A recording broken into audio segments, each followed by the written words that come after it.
हरे कृष्णा। हमने अक्सर सुना है कि हरि नाम से सब कुछ संभव है। तो हमने बहुत सारी घटनाएं सुनी है जिसमें हमने हरि नाम के चमत्कार भी देखे हैं। आज हम ऐसी ही सत्य घटना आपको बताने वाले हैं केवल राम जी की, जो कि काफी गरीब हैं लेकिन संत प्रेमी हैं और भगवान के बहुत अच्छे भक्त हैं।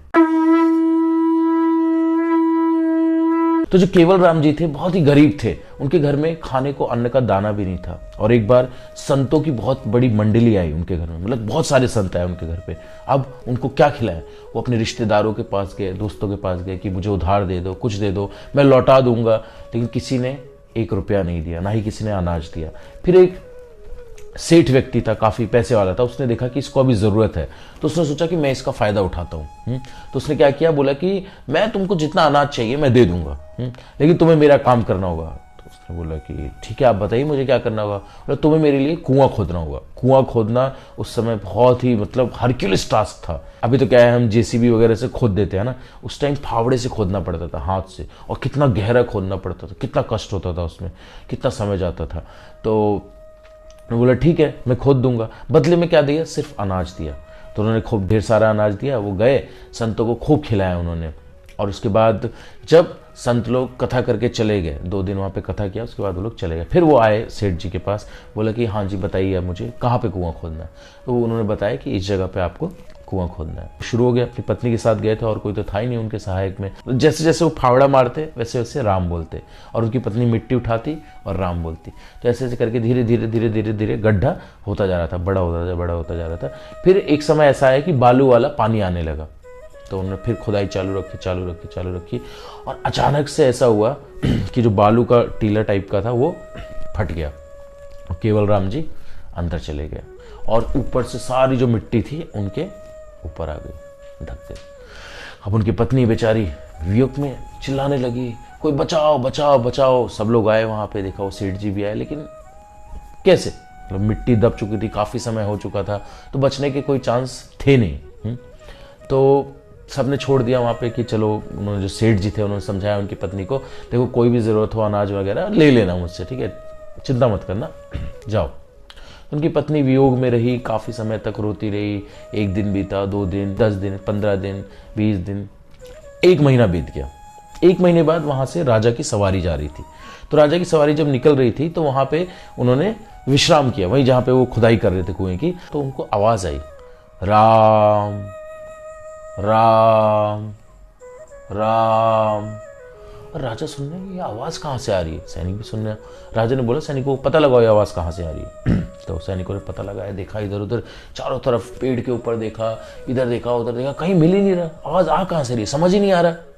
फिर उन्होंने ध्यान लगाया कि आवाज कहां से आ रही। ध्यान लगाया तो देखा कि उस गड्ढे में से जहां कुआं खोदा था वहां से आवाज आ रही है। तो उन्होंने जाके राजा को बताया, राजा जी यहाँ से आवाज आ रही है। तो राजा ने देखा हाँ आवाज तो यहीं से आ रही है।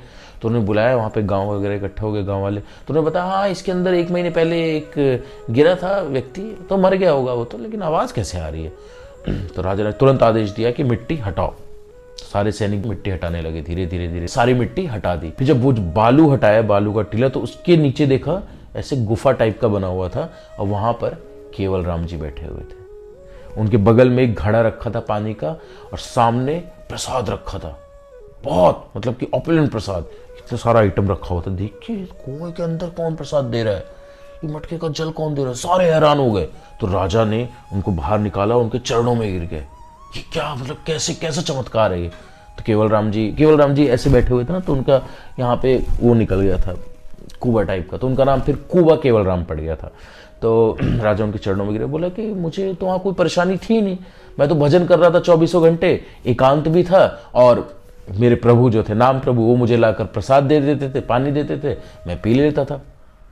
मतलब नाम प्रभु स्वयं उनकी रक्षा कर रहे थे केवल राम की। तो इतना पावरफुल है ये हरि नाम। अगर हम हरि नाम हृदय से लेंगे तो नाम प्रभु हमारी रक्षा अवश्य करेंगे, हमारी इच्छाओं को अवश्य पूरा करेंगे।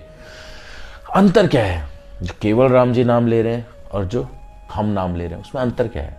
अंतर है भाव का। हम जब नाम लेते हैं तो हमारे नाम में भाव नहीं होता। चैतन्य महाप्रभु कहते हैं, नयनम गलदश्रु धारिया वदनम गदगद हृदया गिरा पुलकैर निचितम वपु कदा तव नाम ग्रहणे भविष्यति। कब कब भगवान आपका नाम लेते ही मेरे आंखों से अश्रुधारा बहने लगेगी? कब कब मेरा कंठ जो है वो अवरुद्ध हो जाएगा आपका नाम लेने से? कब कब मेरे शरीर के रोंगटे हैं वो खड़े हो जाएंगे? कब भगवान, कब?